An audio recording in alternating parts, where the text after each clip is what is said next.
الحمد لله نحمده ونستعينه ونستغفره ونؤمن به ونتوكل عليه ونعوذ بالله من شرور أنفسنا ومن سيئات أعمالنا من يهده الله فلا مضل له ومن يضلل فلا هادي له ونشهد أن لا إله إلا الله وحده لا شريك له وأشهد أن سيدنا ومولانا محمدًا عبده ورسوله وصلى الله على النبي الكريم وعلى آله وأصحابه أجمعين. بارك الله لنا ولكم في القرآن العظيم ونفعنا وإياكم بالآيات والذكر الحكيم. فأعوذ بالله من الشيطان الرجيم. بسم الله الرحمن الرحيم. يا أيها الذين آمنوا اتقوا الله وكونوا مع الصادقين. صدق اللہ العلی العظیم. عزیزان ملت اور میرے محترم دوستوں اور بزرگوں اور تمام مصلیان مسجد، آپ حضرات کے سامنے قرآن کریم کی ایک چھوٹی سی آیت تلاوت کی ہے، جس میں اللہ جل جلالہ و عم نوالہ کا ارشاد ہے کہ اے ایمان والو، تم سچے لوگوں کے ساتھ رہنا، سچائی کا ساتھ دینا، سچی گواہی دینا. یا ایھا الذین آمنوا اتقوا اللہ وکونوا مع الصادقین. گویا اللہ تبارک و تعالی ارشاد فرما رہے ہیں کہ سچوں کے ساتھ رہنا اور سچے قیامت تک رہیں گے، کیونکہ قرآن کی صداقت قیامت تک رہنے والی ہے. تو قرآن قیامت تک کے لیے ہے، اور قیامت تک کے لیے جب قرآن اللہ نے اتارا ہے تو ایمان والے، مومنین اور اللہ کو ماننے والے اور سچے لوگ بھی یقیناً دنیا میں آخر وقت تک رہیں گے. سرکار دو عالم صلی اللہ علیہ وسلم کی پیاری حدیث ہے، فرماتے ہیں آقا کہ اے لوگو، اگر سچی گواہی کا وقت آ جائے، سچی بات کہنے کا وقت آ جائے، تو تم اس بات سے گریز نہ کرنا کہ تمہارے ماں باپ تمہارے سامنے کھڑے ہیں. اللہ کے حبیب صلی اللہ علیہ وسلم کا ارشاد ہے کہ اگر تم نے سچی گواہی چھپائی تو اللہ رب العزت والجلال آپ کو وہ حشر کریں گے جو کافر اور مشرکوں کے ساتھ ہوگا، وہ کلمے والوں کے ساتھ ہوگا. یہ میرا فرمان نہیں، یہ اللہ کے نبی صلی اللہ علیہ وسلم کا فرمان ہے. مسجد کے اندر بیٹھے ہیں، قرآن کی تلاوت کی ہے، اور چند باتیں آپ کو مسجد کے تعلق سے، دین کے تعلق سے آپ کے سامنے گوش گزار کروں گا، اور پھر آپ کو فیصلہ کرنا ہے اس حدیث کی روشنی میں اور قرآن مقدس کی اس آیت کے ٹکڑے پہ. اس سے پہلے کہ میں آپ کے سامنے کچھ بات کہوں، اب سے 1450 سال پہلے حضرت عمر فاروق رضی اللہ تعالی عنہ کا دور خلافت ہے. دور خلافت حضرت عمر فاروق رضی اللہ تعالی عنہ کا ہے.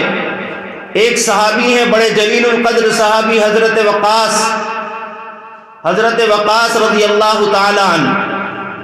یہ اتنے بڑے جلیل القدر صحابی ہیں کہ تمام صحابہ کرام رضوان اللہ تعالی علیہم اجمعین آ کر یوں کہتے تھے کہ یا رسول اللہ، ہمارے ماں باپ آپ پر قربان، ہماری جان ہمارا مال آپ پر قربان، ہمارا سب کچھ رہنا سہنا آپ پر قربان، لیکن قربان جائیے حضرت سعد بن وقاص رضی اللہ عنہ کے اوپر کہ جس نے رسول اللہ صلی اللہ علیہ وسلم کی زبان مقدس سے یوں سنا تھا کہ اے وقاص، تیرے اوپر میرے ماں باپ قربان، تیرے اوپر میرے ماں باپ قربان. سارے صحابی کہتے ہیں کہ یا رسول اللہ، آپ کے اوپر ہمارے ماں باپ قربان، لیکن اکیلا صحابی ہے. پوری تمام احادیث کے ذخیرے میں اکیلا صحابی رسول ملتا ہے جس کو اللہ کے رسول یوں کہتے ہیں کہ قربان جاؤں اور قربان جائیں میرے ماں باپ تیرے اوپر. گویا کہ جنت کی ضمانت دنیا میں دے دی گئی جس کو، اس کا مقام کتنا اعلیٰ ہوگا، کتنا بلند مرتبے والا صحابی ہوگا. صحابی تو سارے کے سارے مرتبے والے ہیں. ایک ادنا سے ادنا صحابی جس نے ایک بھی نماز نہ پڑھی ہو، صرف آقا مدنی صلی اللہ علیہ وسلم کو دیدار کر لیا ہو کلمہ لا الہ الا اللہ کی روشنی کے بیچ، اور دنیا سے چلا گیا ہو، اللہ کی قسم اس کا مقابلہ قیامت تک کے آنے والے تمام ولی اور ابدال بھی نہیں کر سکتے. تو اس صحابی کا کتنا بڑا مقام ہوگا۔ حضور اکرم صلی اللہ علیہ وسلم کا وصال ہو گیا، حضرت ابو بکر کی خلافت آ گئی، حضرت ابو بکر کا وصال ہو گیا، حضرت عمر فاروق رضی اللہ عنہ کو خلافت مل گئی۔ اب اندازہ لگاؤ کہ جب خلیفہ ہوتا ہے تو اس کو اجازت ہوتی ہے کہ وہ اپنے دین کے لیے، اپنی دین کی اشاعت کے لیے، اپنے کلمے کے لیے جتنی بھی اس سے جد و جہد ہو سکتی ہے وہ کرتا ہے۔ روڑے اٹکانے والے اس سے فرق نہیں، لیکن اپنی جد و جہد روز اول سے خود نبی کریم صلی اللہ علیہ وسلم، میں آپ کو زیادہ وقت نہیں لوں گا، آپ کو اچھی طریقے سے معلوم ہے سیرت، میں برابر 4 سال سے آپ کو سیرت ہی سناتا آ رہا تھا کہ نبی کریم صلی اللہ علیہ وسلم کھڑے ہو کر اکیلے کہتے ہیں کہ لا الہ الا اللہ، اور آپ کی گردن میں اوجھڑیاں ڈالی جاتی ہیں اور آپ کو ستایا جاتا ہے، آپ کی بیٹیوں کو طلاقیں دی جاتی ہیں، لیکن حق کو کہنے کے لیے مسلمان بہت ہو گئے تھے لیکن جذبہ نہیں تھا۔ وہ اکیلا جذبہ حضرت ابو بکر صدیق رضی اللہ عنہ کے اندر آیا کہ جنہوں نے کھڑے ہو کر مکہ کے اندر یہ کہا کہ میں گواہی دیتا ہوں کہ محمد رسول اللہ سچے ہیں، اور اس کے بعد جماعت در جماعت الحمدللہ آج میں اور آپ بیٹھے ہیں انہی کے صدقہ طفیل میں بیٹھے ہیں۔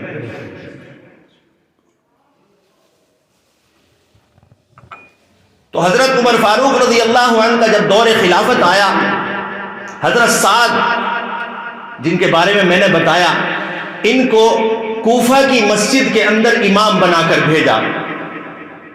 کہاں بھیجا؟ کوفہ کی مسجد میں امام بنا کر بھیجا۔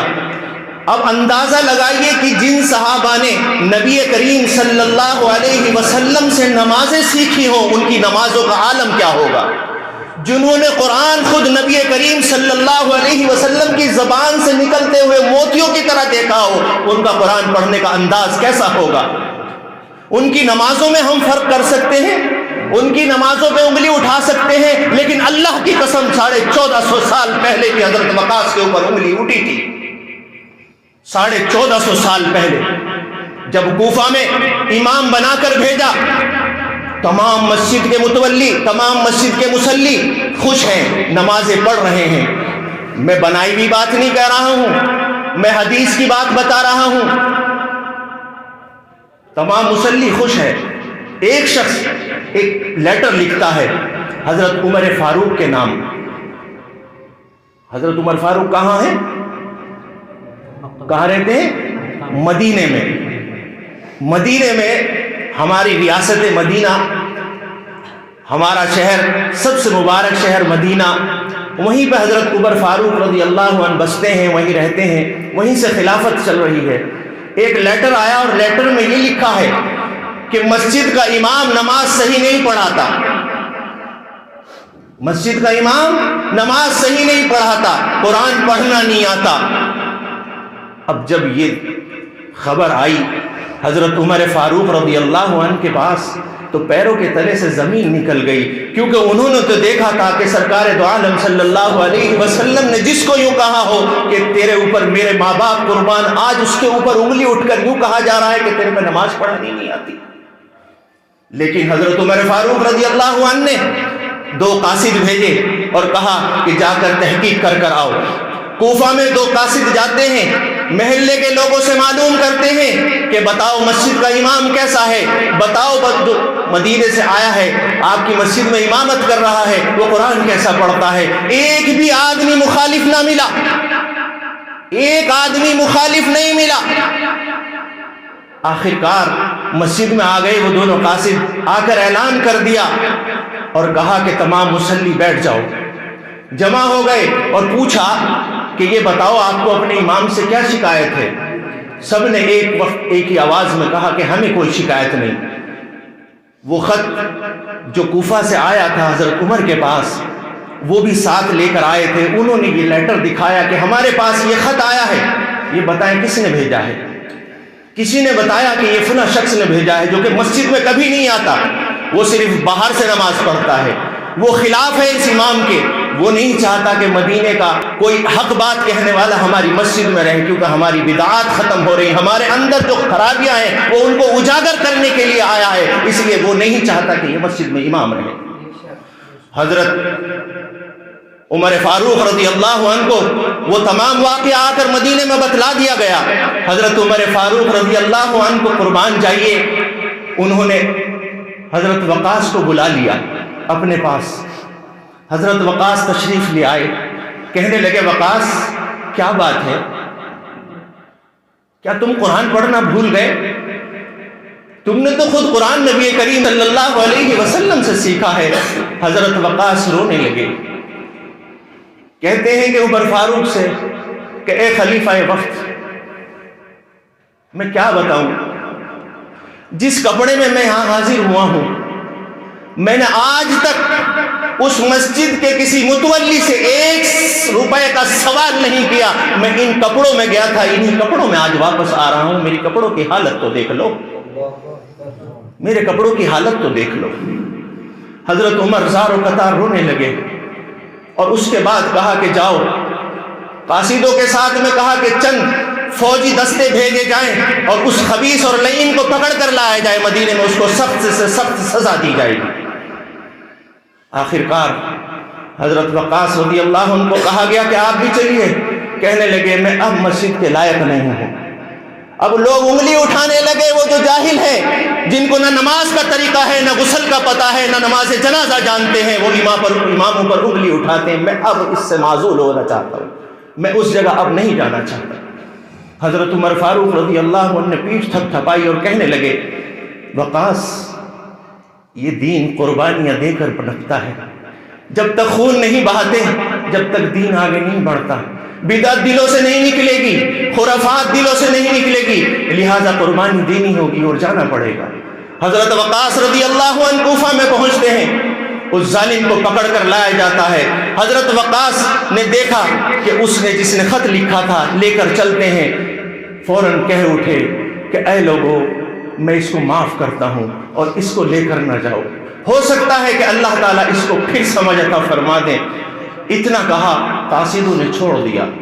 لیکن حضرت وقاص کی حدیث شریف میں یہ نقل کیا گیا ہے کہ انہوں نے اللہ کے سامنے ہاتھ اٹھا کر کہا الہ العالمین, اگر میں نماز پڑھانے کے قابل نہیں ہوں, اگر میرے مصلی مجھ سے خوش نہیں ہے اور یہ مجھ پر تہمت لگاتا ہے, الہ العالمین اس کا حشر وہ فرمانا کہ ساری دنیا کے لوگ دیکھیں اور پھر تماشا بنیں گے.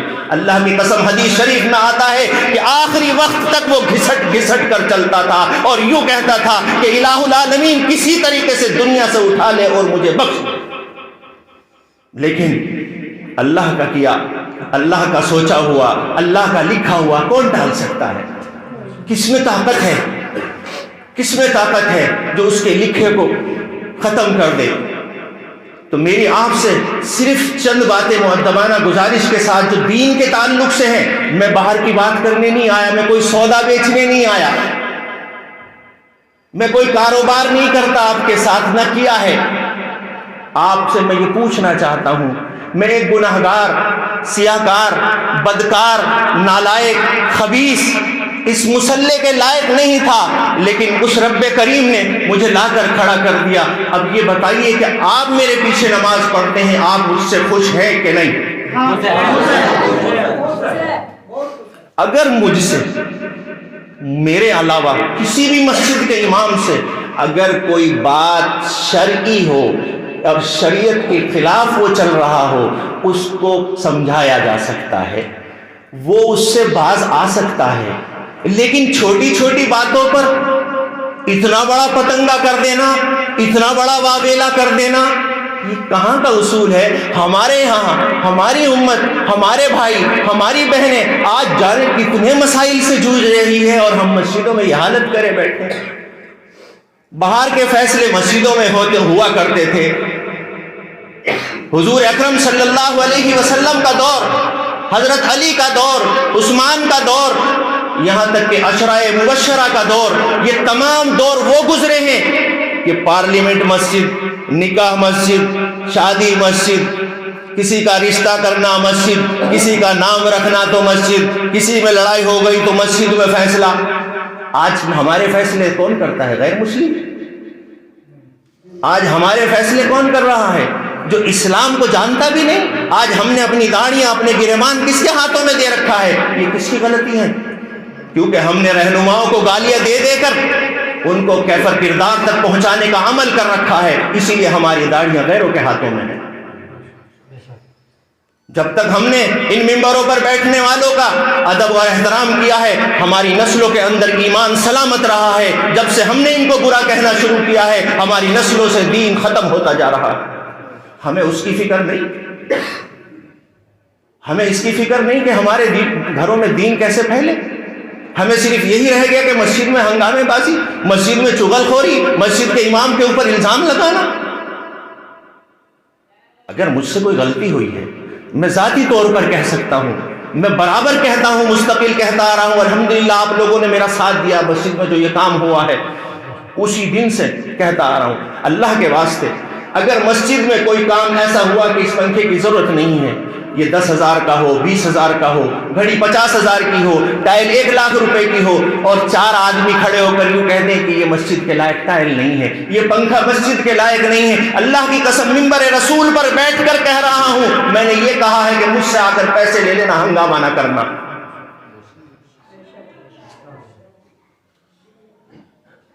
ہنگامہ نہ کرنا، کیونکہ تم اس مسلح پر کھڑے ہونے والوں کو اگر باہر ذلیل کرو گے، اللہ کی